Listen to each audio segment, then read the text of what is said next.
ना हो, यानी उसके फिस्कल पॉलिसीज में फ्लॉज हैं, उसके मॉनेटरी पॉलिसीज में फ्लॉज हैं, और इसके अलावा 10 और रीजंस हो सकती हैं। तो आईएमएफ जो है, जैसे कि आप लोगों अगर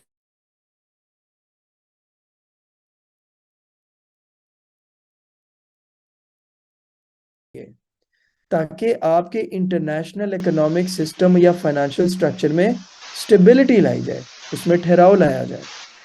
तो नो डाउट ये इदारे मुल्कों की इकोनॉमीज को ही स्टेबल करने में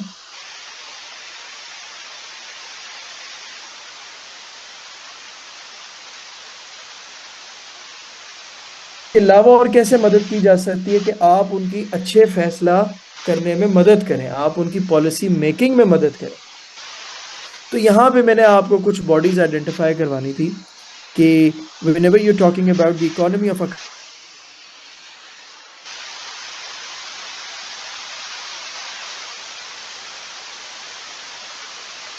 ये जो पॉइंट बताया है, ये आपके फंक्शन नंबर 3 के साथ एसोसिएटेड है। तो आप यहाँ पे इसकी ये वजाहत लिख सकते हैं कि ये टेक्निकल सपोर्ट ट्रेनिंग्स की शक्ल में होती है, असिस्टेंस की।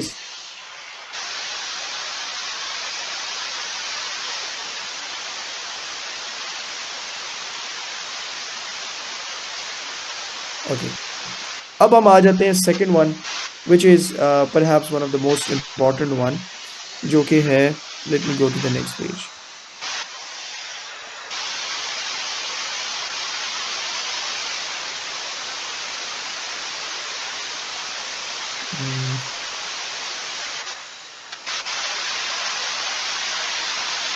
ओके, अब हम चलते हैं अपने नेक्स्ट पेज पे, जहाँ पे मैं आप लोगों को जो ये वाला फंक्शन है, इसकी थोड़ी सी मैं अब आपको डिटेल यहाँ पे दूंगा कि ये फंक्शन है क्या, ये अचीव कैसे किया जाता है, जिसे हम बोले हैं फाइनेंशियल सपोर्ट, जिसको हमने कमो पेश इस तरह भी देख लिया है कि ये लोन की शक्ल में फाइनेंशियल सपोर्ट दी जाती है। इस पे हम ज़्यादा बात करेंगे, will talk more on this function, क्योंकि इसी से वाबस्ता हमारा सारे का सारा एनालिसिस है। यार मिल जाएंगी आप लोगों को slide, just even if you are not writing all these things and if you just hearing with the due concentration, तो आपको पता लग जाएगा, बट आप लोग देख लें।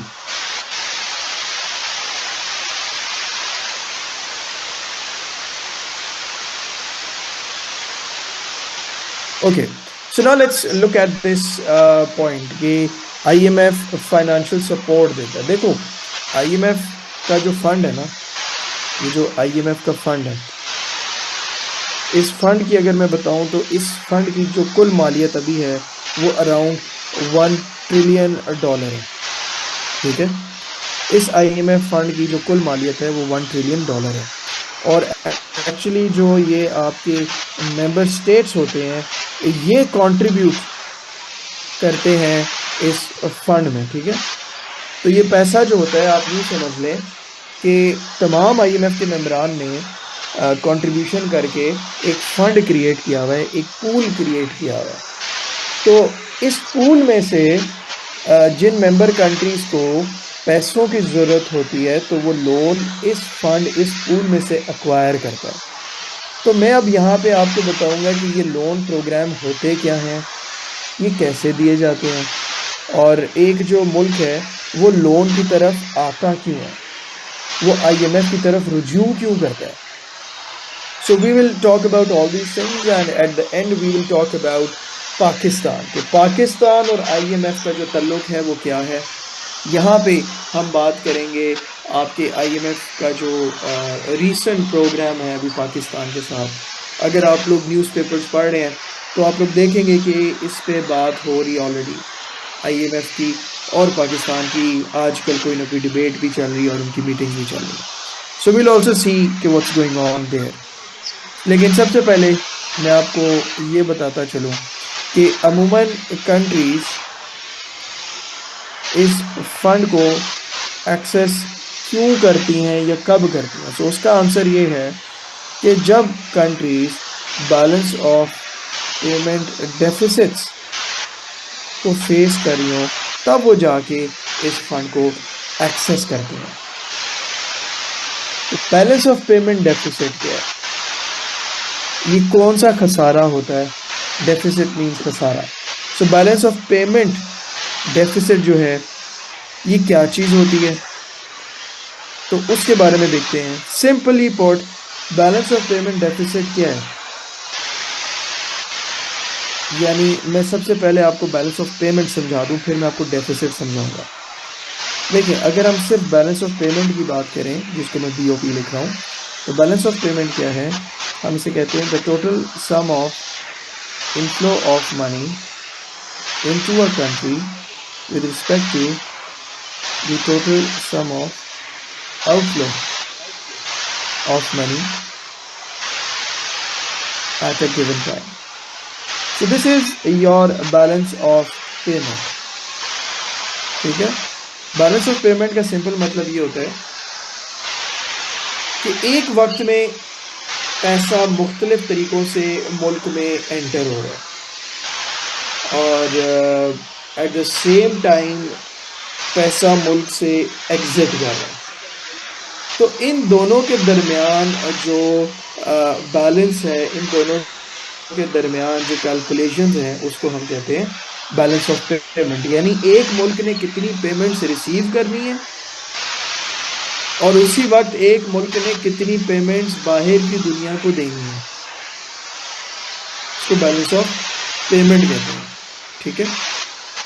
तो बैलेंस ऑफ पेमेंट डेफिसिट पे जाने से पहले मैं आपको चंद एग्जांपल्स दूंगा कि इनफ्लो की क्या मिसाल है। एक मुल्क में पैसा कैसे इनफ्लो होता है, बताएं।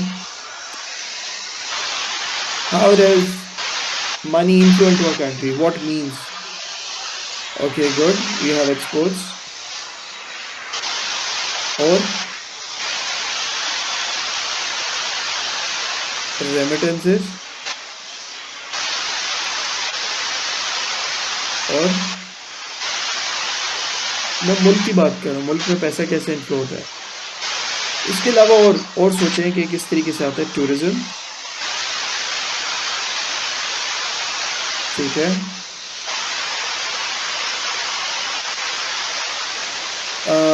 Investments, yes, what we call foreign direct investments आती हैं। अच्छा, लोन की शक्ल में, ग्रांट्स की शक्ल में, एड्स की शक्ल में भी मुल्क में पैसा, तो कौन से तरीके होते हैं जिससे मुल्क को बाज़ औक़ात पेमेंट्स करनी पड़ती हैं? इम्पोर्ट्स और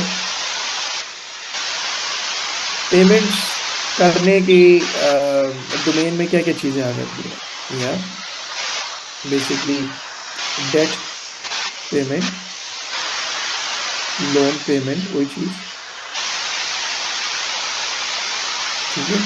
बाज़ औक़ात आप किसी कंट्री से सर्विसेज लेते हैं, उसकी पेमेंट आ जाती है। पेनल्टीज अगर आप पे इम्पोज हों।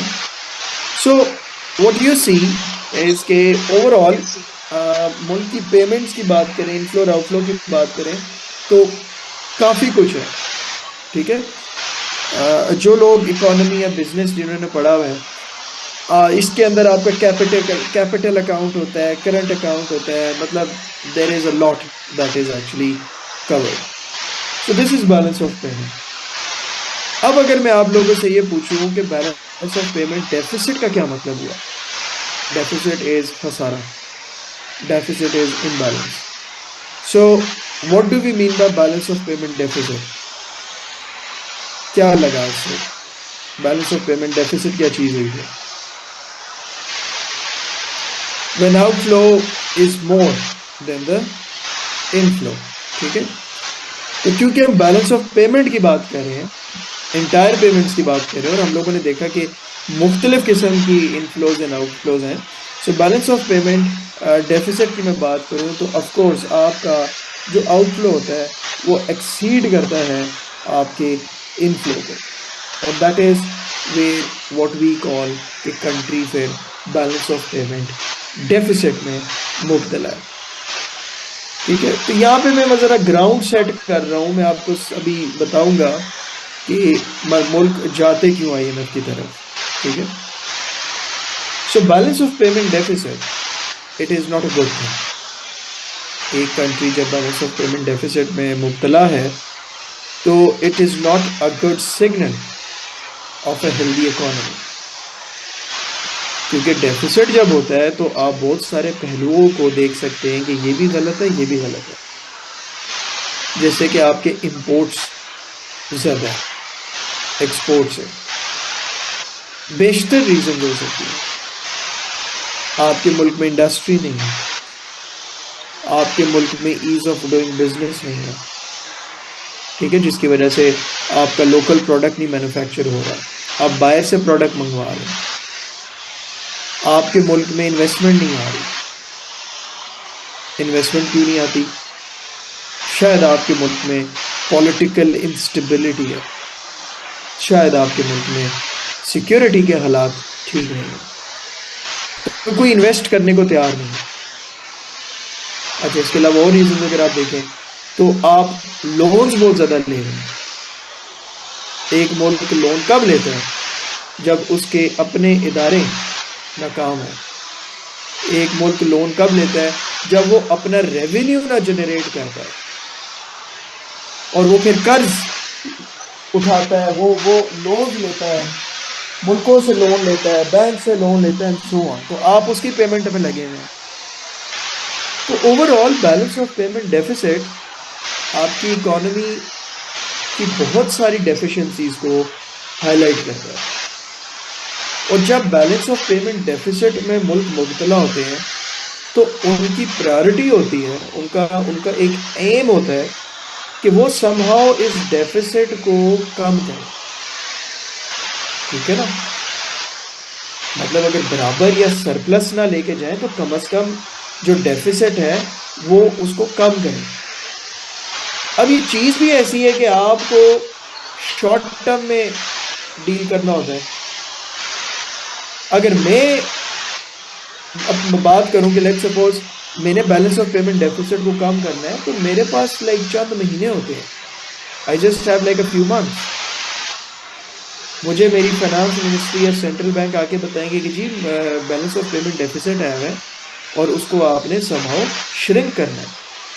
अब मैं कोई 3 साल या 4 साल की पॉलिसी बना के नहीं बैठ जाऊंगा कि इस तरीके से जी एक्सपोर्ट को ज़्यादा करें तो इंडस्ट्री लगाएं।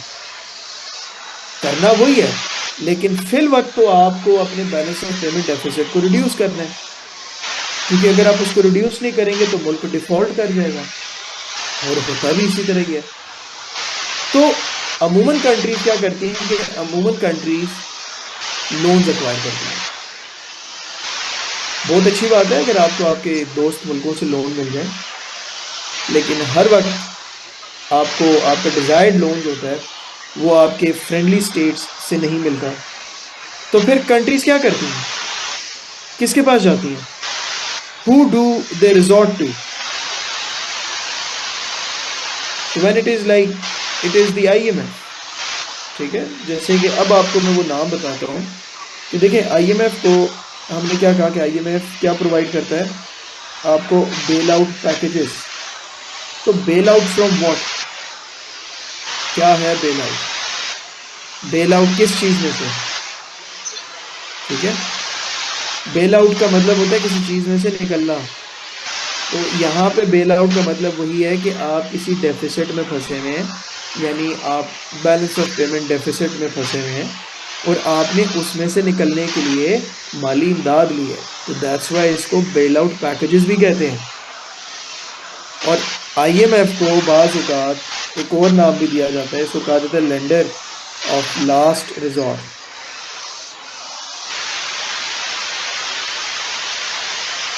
अब आपको ये बात भी समझ आ गई होगी कि आईएमएफ को लेंडर ऑफ लास्ट रिजॉर्ट क्यों कहते हैं।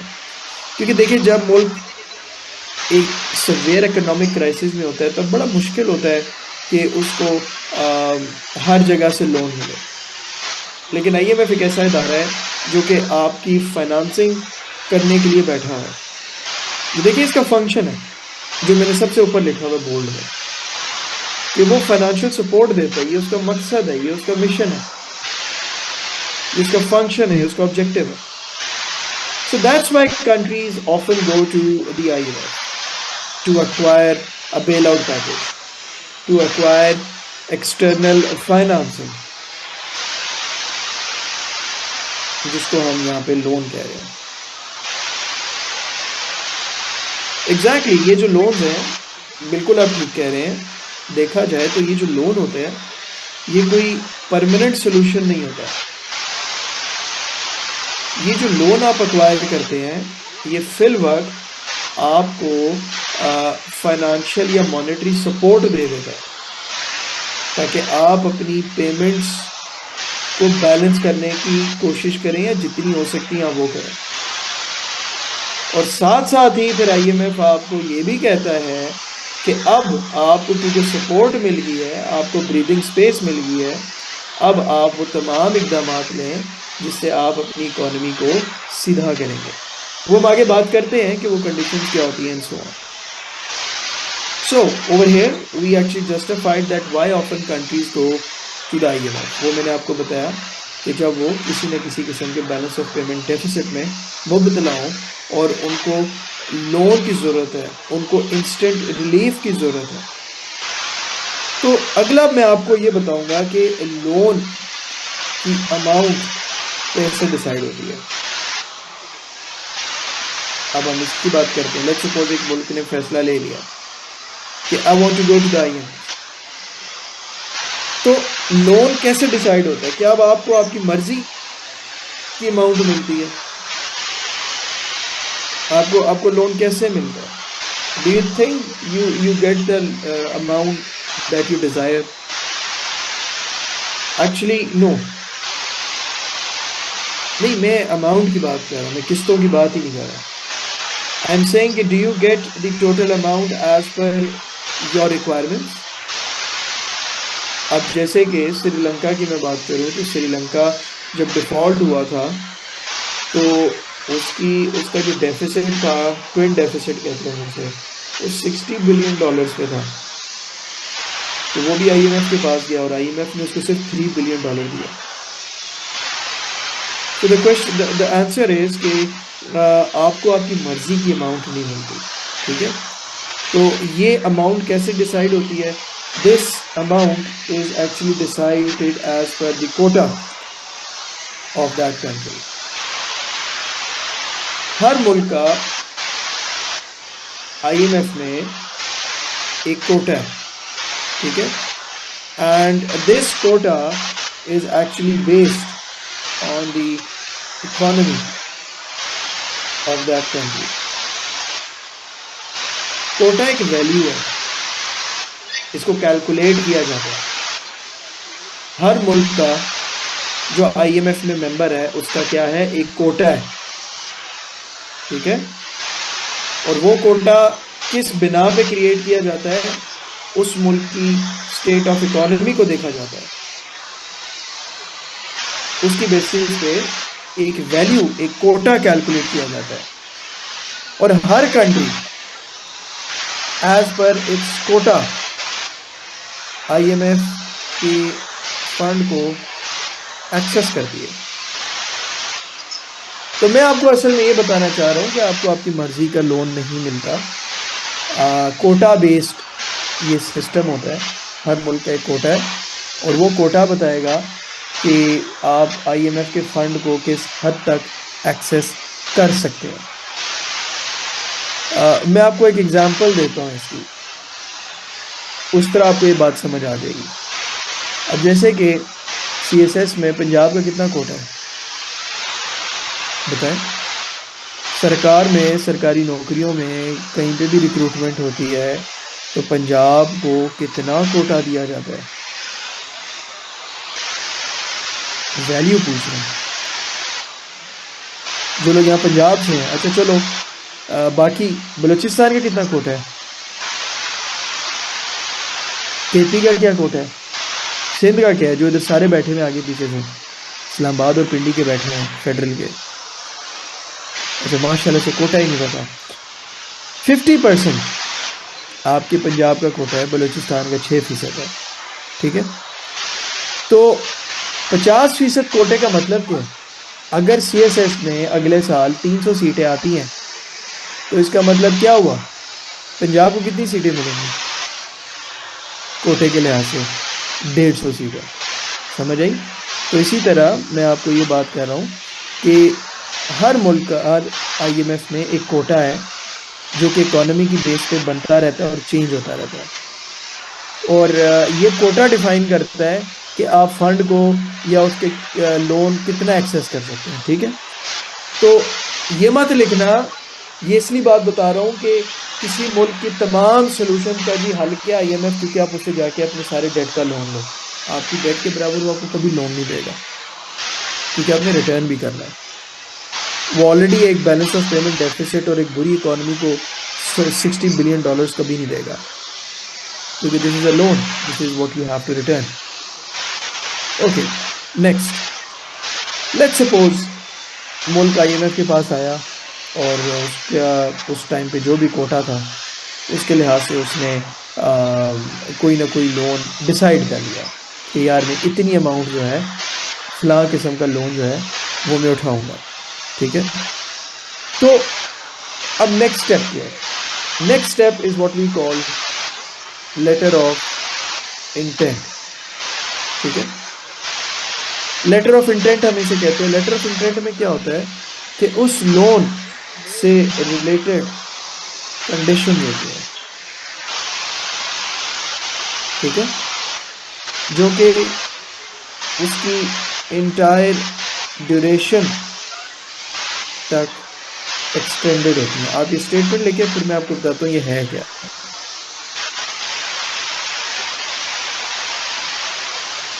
लेटर ऑफ इंटेंट एक मुआहदे का नाम है जो IMF के दरमियान साइन होता है और उस मुल्क के दरमियान साइन होता है जो लोन लेना चाहता है। ये जो मुआहदा होता है इसमें क्या लिखा होता है? इसमें शराइत होती है, इसमें कंडीशंस होती हैं जो कि उस लोन से रिलेटेड होती हैं। आपने लोन एक्वायर किया लेकिन साथ ही साथ आपने कुछ कंडीशंस को भी एक्सेप्ट किया। यहाँ पे निगोशिएशंस भी बाजुकात होती हैं कंडीशंस पे कि कौन सी कंडीशंस रखनी है कौन सी नहीं रखनी। ठीक है? और ये कंडीशंस जितना अरसा आपका लोन चलता है ना, लेट्स सपोज अगर मैंने 3 साल का लोन लिया तो 3 साल तक ये मेरी जो शराइत हैं वो बनाई जाएंगी। इन को IMF की जुबान में खास नाम दिया जाता है। वी कॉल देम स्ट्रक्चरल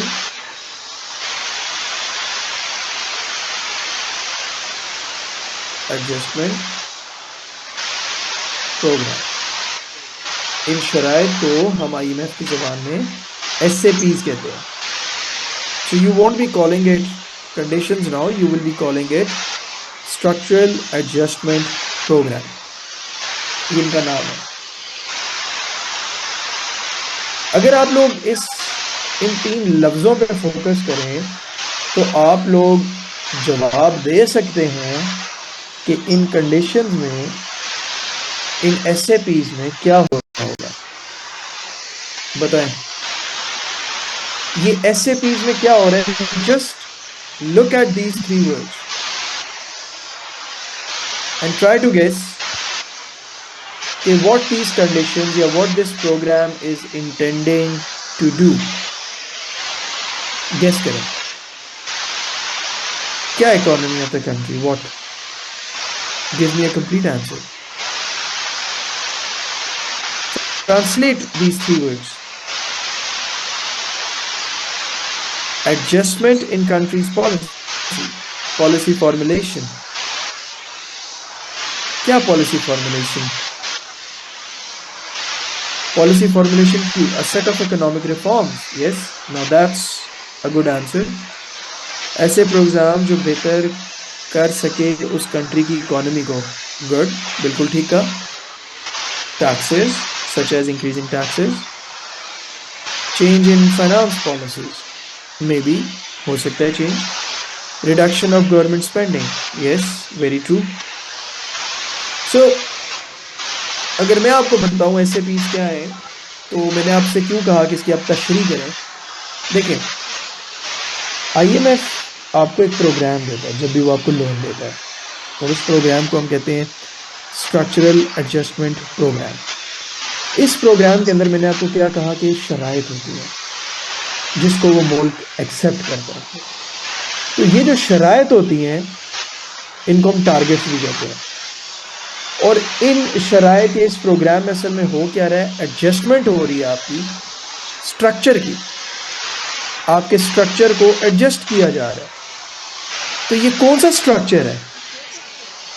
क्या ये घरों का स्ट्रक्चर है? क्या ये बिल्डिंग्स का स्ट्रक्चर है?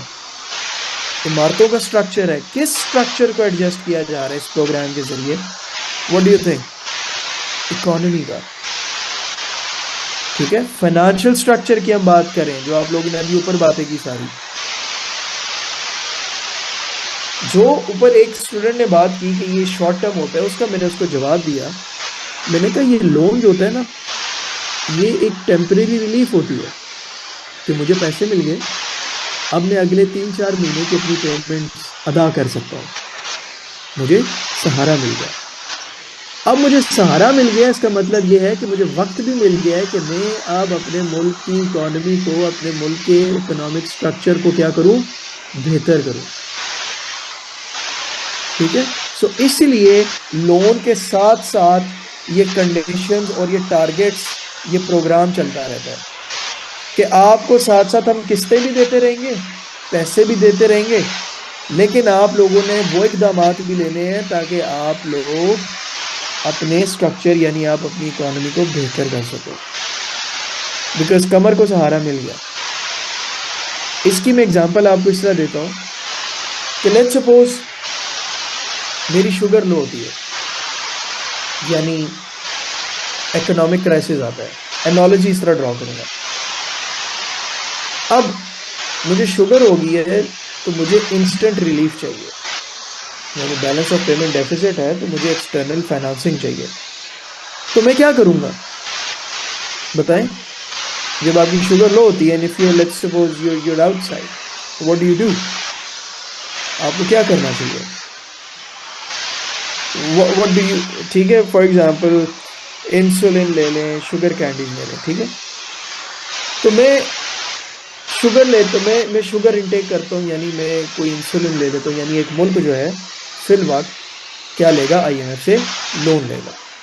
ठीक है, अब मैंने वो शुगर इनटेक कर ली, मेरी शुगर बहाल होगी, उस मुल्क ने यानी लोन ले लिया और उसने अपनी 3-4 महीने की पेमेंट्स अदा करने की उसकी मतलब काबिलियत बन गई।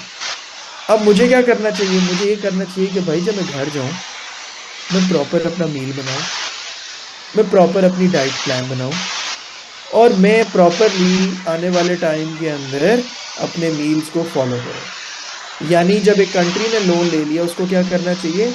उसको रिलीफ तो मिल गया, उसको लोन मिल गई, एक्सटर्नल फाइनेंसिंग मिल गई कि वो अपनी कुछ पेंडिंग पेमेंट पूरी करें, लेकिन इसका ये मतलब नहीं है कि वो पाँव पे पाँव रख के बैठ जाए। अब आपने वो इकदामात लेने हैं जिससे आप अपनी मुल्क की इकोनॉमी की हालत बेहतर करें। So this is what the SAPs are for. Got it? So बात यहाँ ख़त्म नहीं होती कि लोन मिल गया, जितने अरसे का लोन है भाई, उतने अरसे तक कुछ आपको टारगेट्स दिए होते हैं SAPs की शक्ल में जो पूरे करने होते हैं। अब आप वो नहीं करेंगे तो ऑफ कोर्स आपकी इकोनॉमी मज़ीद बुरी होगी और आपकी डिपेंडेंसी बढ़ती रहेगी। तो अब मैं आपको ये बताने लगा हूँ कि SAPs में क्या हो रहा होगा। कुछ स्टूडेंट्स ने ऊपर बातें की, उन्होंने टैक्स की बात की, तो अभी हम ये देखते हैं कि SAPs में मतलब अमूमन क्या हो रहा होता है, SAPs के कॉमन फीचर्स क्या हैं। If I ask you one thing, हर मुल्क का SAP सेम होगा, डिफरेंट होगा? किसने कहा हम वापस नहीं करते लोन?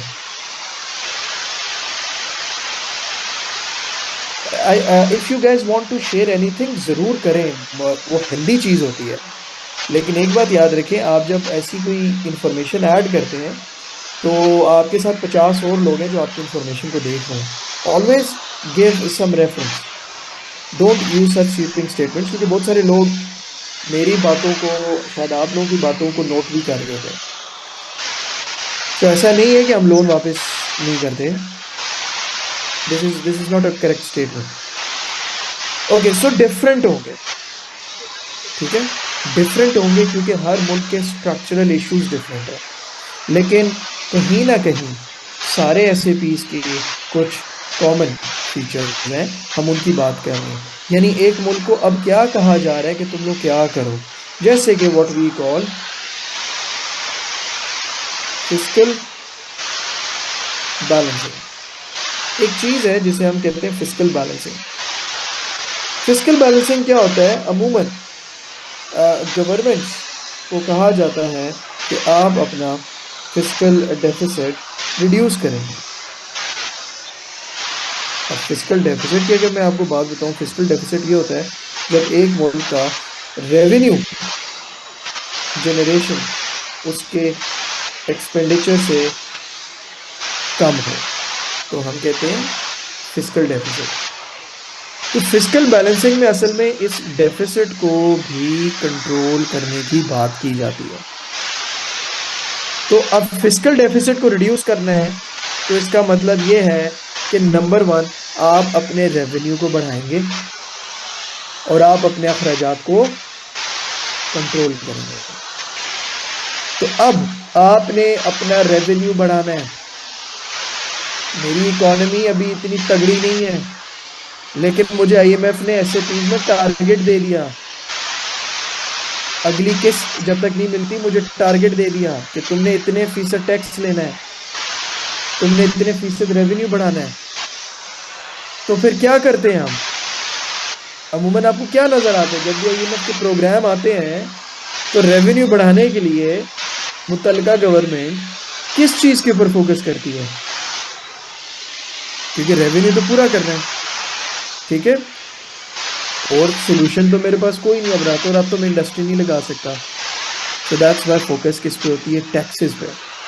इसलिए आप देखें जब भी आईएमएफ का प्रोग्राम आता है या आईएमएफ की अगली किस्त आती है, तो अमूमन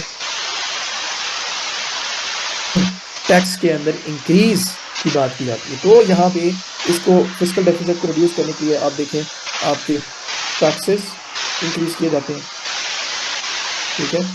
अगर आप देखें एनर्जी टैरिफ्स इंक्रीज किए जाते हैं, this is gas, electricity,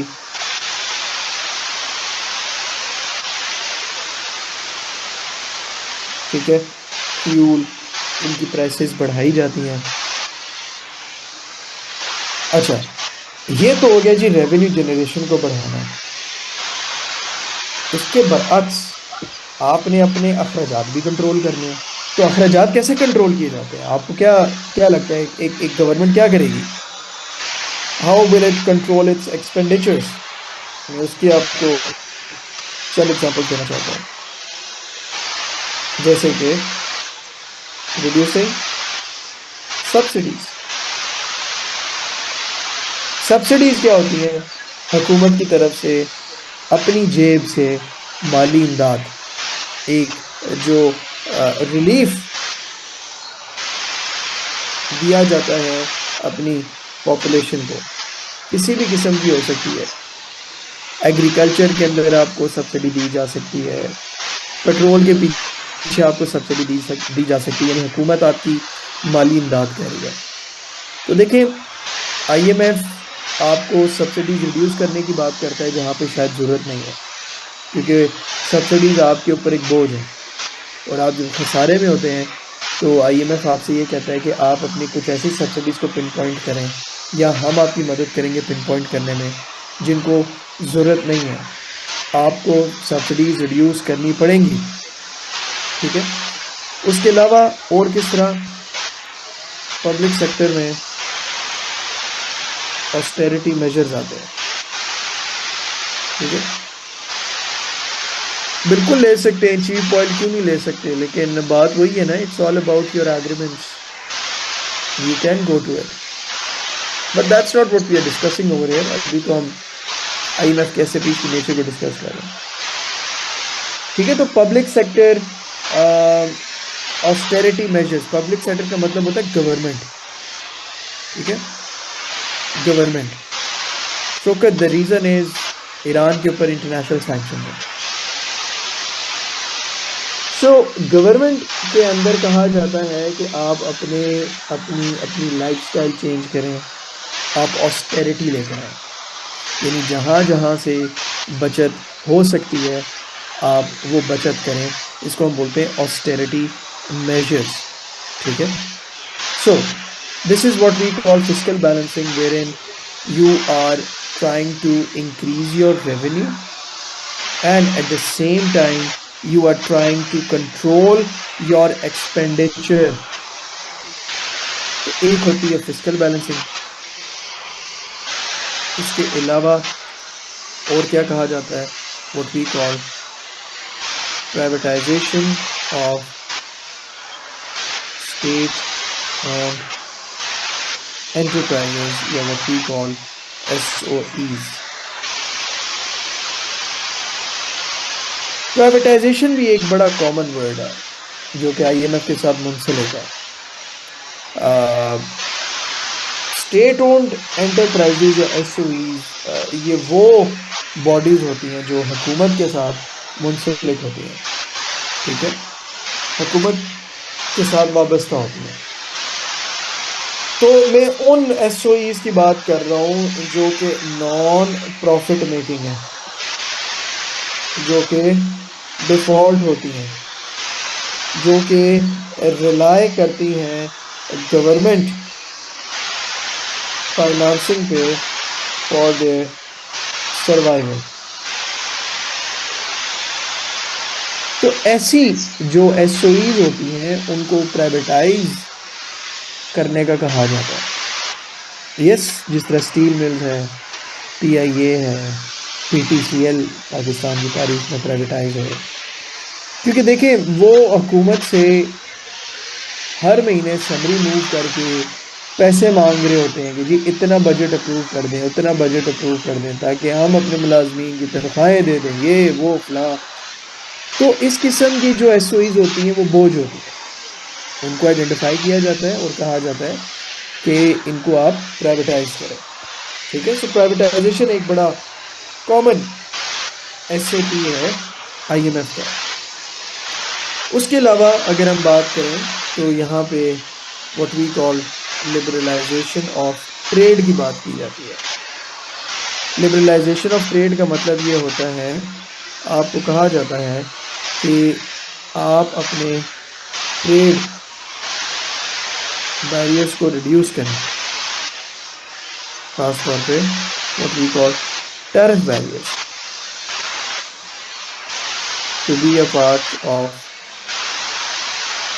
international trade. यह पॉइंट लिखें, फिर मैं समझाता हूँ लिबरलाइजेशन ऑफ ट्रेड है क्या। देखिए, लिबरलाइजेशन ऑफ ट्रेड का मतलब होता है ट्रेड को लिबरलाइज करो, ट्रेड को आज़ाद करो। ठीक है। ट्रेड को आज़ाद करने का क्या मतलब होता है, ट्रेड से रिलेटेड अगर कोई रुकावटें हैं जिसको हम यहाँ पे बैरियर्स कह रहे हैं, आप ट्रेड बैरियर्स को ख़त्म करो। अब ये ट्रेड बैरियर्स क्या होते हैं, जैसे कि आपको ब्रैकेट में मिसाल दी टैरिफ बैरियर्स, ये एक बैरियर की मैंने आपको एग्जांपल दी। टैरिफ बैरियर होता है, कस्टम होता है, टैक्सेस होते हैं, जो ड्यूटीज होती हैं। अगर एक मुल्क एक प्रोडक्ट के ऊपर बहुत ज़्यादा कस्टम्स लगाता है, बहुत ज़्यादा उसके ऊपर टैक्सेस इंपोज करता है, उसके ऊपर ड्यूटीज इंपोज करता है, आपको क्या लगता है वो प्रोडक्ट उस मुल्क में ज़्यादा आएगा या कम आएगा? यानी अगर टैरिफ बैरियर्स बहुत ज़्यादा है, ठीक है, तो वो उसमें कम आएगा।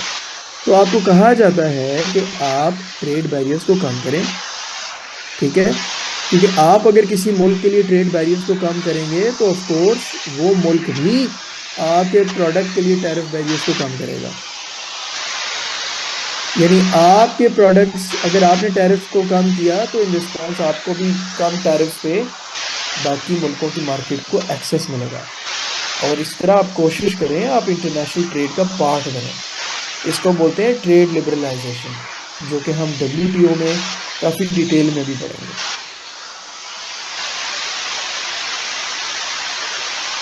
तो ये वो तमाम है जो हम यकमो पेश डिफरेंट तरीके से हर मुल्क में हो रही होती है। हर मुल्क डिफरेंट टारगेट्स के लिहाज से, डिफरेंट वक्त के लिहाज से इन सारी चीज़ों को इम्प्लीमेंट कर रहा होता है। And this is what we call SAPs, structural adjustment programme. ठीक है। सो ये वो इस पूरे पॉइंट का जो है ना एक लुबे लुभाब है कि फाइनेंसिंग कैसे काम करती है। मैंने आपको बताया कि एक मुल्क IMF की तरफ जाता क्यों है। फिर मैंने आपको बताया कि उसको लोन किस तरीके से मिलता है। फिर मैंने आपको इसका एक और इम्पॉर्टेंट एस्पेक्ट बताया जहाँ पे मैंने कहा कि एक लोन से रिलेटेड अमूमन कंडीशंस होती हैं जो कि उस मुल्क को एग्री करनी होती हैं और उस पूरे दौरानिए में उनको पूरा करना होता है। ठीक है। यहाँ पे किसी को कोई कंफ्यूजन हो वो पूछ लें, क्योंकि अब मैं आपको यहाँ पे पाकिस्तान एंड IMF का जो प्रोग्राम है रीसेंट, उसके बारे में थोड़ा बहुत इंट्रोड्यूस कर देता हूँ। तो यहाँ पे अब हम बात करते हैं पाकिस्तान एंड IMF। तो पाकिस्तान एंड IMF की बात करें तो देखिए पाकिस्तान IMF का पार्ट जो है 1950 में बना, और पाकिस्तान ने अपना जो पहला कर्ज था वो 1958 में लिया, और अपना जो 23rd लोन है पाकिस्तान ने अभी हाल ही में जुलाई 2023 में लिया। यार ये करंट अफेयर्स की क्लास नहीं है, मे बी अगर मिडिल ईस्ट पढ़े होते तो मैं आपको इसका जवाब दे देता। फोकस ऑन IMF, ईरान को आप कहाँ से लाएंगे बीच में। 23rd लोन जो है वो आपका किसने एक्वायर किया, पाकिस्तान ने जुलाई 2023 में। तो मैं आपको ये स्टैट्स बताने का मकसद ये है कि देखिए Pakistan has been going to IMF a lot. We first availed the loan package in 1958, and then we have recently availed our 23rd loan package in 2023. So what does this tell you about Pakistan? अगर मैं आपसे पूछूं ये जो stats मैंने लिखे हैं इससे आप लोग क्या अखज़ कर सकते हैं? What analysis you can draw about Pakistan? ठीक है, क्या एनालिसिस ड्रॉ कर सकते हैं? मैं एनालिसिस के बारे में पूछ रहा हूँ। क्रॉनिक फिस्कल डेफिसिट, यस, यानी हमारे डेफिसिट्स कंट्रोल नहीं हो रहे, हमारी इकोनॉमी वीक है, हम फ्रीक्वेंट बोरोअर हैं, डिटोरेटिंग कंडीशंस, बिल्कुल depressed and economically dominated, still in deficit, Pakistan की इकोनॉमी फ्रेजाइल है। ठीक है, और मैं ये तो पूछ रहा हूँ ना कि 23 लोन ले लिए, क्या लगता है SAPs को यूज़ करके फिस्कल डेफिसिट को ख़त्म नहीं किया? Pakistan is soaked in debt because of deficits. तो यहाँ से जेनेरिकली हम लोग ये देखते हैं कि देखें पाकिस्तान की economy has been weak. Pakistan की इकोनॉमी में आपके फिस्कल डिसीजन, आपके मॉनेटरी डिसीजन वो सही से नहीं किए जाते, जिसकी वजह से आप एक कॉन्टीन्यूस बोरोअर हैं IMF के। मतलब बेतहाशा है। मैं आपको सिर्फ एग्जांपल दे रहा हूँ कि आप यहाँ से सिर्फ एक अंदाज़ा लगाएं कि हम कितना ज़्यादा एक्सटर्नल फाइनेंसिंग पे रिलाय करते हैं, हम IMF पे कितना ज़्यादा रिलाय करते हैं, हम अपनी इकोनॉमी को क्यों स्टेबल नहीं कर पाए, हम अच्छे फिस्कल और मॉनेटरी डिसीजंस क्यों नहीं ले पाए। ठीक है, so all these things. So now let's talk about this 23rd loan जिसकी मैंने आपको अभी बात की। तो ये जो 23वां लोन था ये हमने जुलाई 2023 में लिया, और इसका एक ख़ास नाम है, इसे हम कहते हैं स्टैंड बाय एग्रीमेंट, या इसको हम कहते हैं SBI, जिसकी जो कुल मालियत है वो $3 बिलियन है, और इसका जो दौरानिया है वो 9 मंथ्स का है। तो 9 महीने का हमने IMF से $3 बिलियन का जो है एक पैकेज जो है वो एक्वायर किया, और ये 23वां लोन है। और अगर आप न्यूज़पेपर देख रहे हैं तो अमूमन जो आजकल डिस्कशन हो रही है वो इसी पे ही हो रही है आपकी जितनी भी न्यूज़ आ रही हैं, आप बेशक कल सुबह का अखबार देख लें, आज का देख लें, ठीक है। तो पाकिस्तान फिलहाल जिस प्रोग्राम में है उसका नाम है स्टैंड बाय एग्रीमेंट। अच्छा, ये जो अमाउंट है मैं आपको ये बताता चलूँ, ये आपको कंप्लीटली नहीं मिलती। ऐसा नहीं है कि जुलाई में पाकिस्तान को $3 बिलियन मिल गए। पाकिस्तान को जो इनिशियली अमाउंट मिली है, यानी जिसको हम किस्त कहते हैं, या आईएमएफ की ज़बान में हम उसको ट्रांच कहते हैं। आप किस्त का नाम नहीं इस्तेमाल करेंगे, आप इसको अब से ट्रांच करेंगे। तो पहली जो ट्रांच पाकिस्तान को मिली थी वो $1.1 बिलियन की है, ठीक है। अब पाकिस्तान को जो सेकंड ट्रांच मिलेगी, जिसकी अप्रॉक्सीमेट वैल्यू जो है वो $700 मिलियन है, ठीक है। वो एक्सपेक्टेड है कि अभी इसी महीने नवंबर में आपको रिसीव हो जाएगी। लेकिन मैं आपको ये बात बताता चलूं कि आईएमएफ की जो भी अगली किस्त होती है, या आईएमएफ की जो भी अगली ट्रांच होती है, वो सिर्फ वक्त पूरा होने पे नहीं मिलती, ठीक है। ये लाजमी नहीं है कि बस वक्त पूरा हो गया है, अगली ट्रांच की बारी आ गई है तो आपको आपकी ट्रांच मिल जाएगी। अगली ट्रांच एग्जैक्टली मिलने से पहले ये बड़ा ज़रूरी होता है कि आईएमएफ आके आपकी देखती है कि आपने एसएपीज में जो टारगेट्स हैं वो अचीव किए नहीं किए, जिनकी हमने बात की, जो कि मैंने आपको कहा कि पूरे लोन के दौरानिए के लिहाज से चलते रहते हैं। तो आईएमएफ के साथ जिसको हम बोलते हैं staff level meetings, staff level meetings या हम उसको कहते हैं review.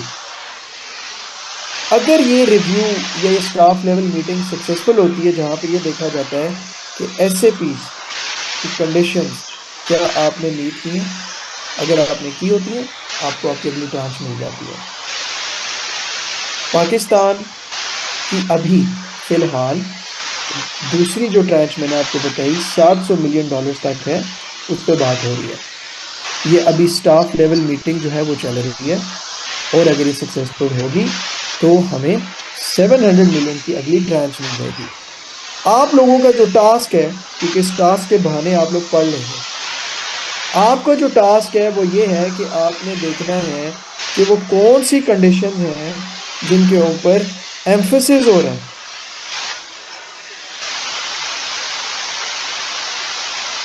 For the second tranche आपने भी ये देखना है, जो आईएमएफ की टीम्स आई हुई हैं वो पाकिस्तान में आए हैं, तो स्टाफ लेवल मीटिंग हो रही हैं, और अभी किन चीज़ों पे बात हो रही है आप लोगों ने देखना है, किन सेक्टर्स पे बात हो रही है, ठीक है। 2 से 3 आर्टिकल्स पढ़ोगे, बहुत सिंपल है, आप लोगों को पता लग जाएगा कि स्टाफ लेवल मीटिंग के ऊपर किन चीज़ों पे तबसरे हो रहे हैं। तो ये आप लोगों ने देखना है। डॉन है, ठीक है, द नेशन है, उस पर ऑलमोस्ट हर रोज़ ही आर्टिकल्स आ रहे होते हैं। तो हम जब भी आईएमएफ और पाकिस्तान को पढ़ते हैं तो हम सिंपल ये देखते हैं कि पाकिस्तान और आईएमएफ का कौन सा प्रोग्राम चल रहा है, और उस प्रोग्राम की कौन सी रिव्यू चल रही है, और उसमें कोई मसला तो नहीं आ रहा। क्योंकि अमूमन पाकिस्तान की तारीख अगर आप उठा लें तो हम इतने मज़े से और इतनी आसानी से अपने रिव्यूज़ कंप्लीट नहीं करते। पिछला लोन जो था 22वां लोन, आपको मैं बात बताता चलूँ, पिछला 22वां लोन हम अधूरा छोड़ कर आ गए थे, क्योंकि हम उसके लास्ट रिव्यू में फंस गए थे। So, just trying to give you an idea that if you want to study Pakistan in IMF, you have to look that what program we are going through, what review we are on, और ये देखना पड़ता है कि वो हमसे क्या मांग रहे हैं, हम क्या उसको पूरा कर रहे हैं नहीं कर रहे। So this will be your task, just 2 to 3 articles, and that will like give you a good idea about it. ठीक है, you got it?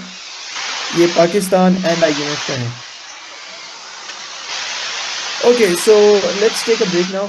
7:35 पे 7:35 पे फिर हम रिज्यूम करते हैं, और उसके बाद जब हम आएंगे तो लेक्चर के बाद हम आईएमएफ के ऊपर क्या क्रिटिसिज्म्स हैं हम उस पर बात करेंगे।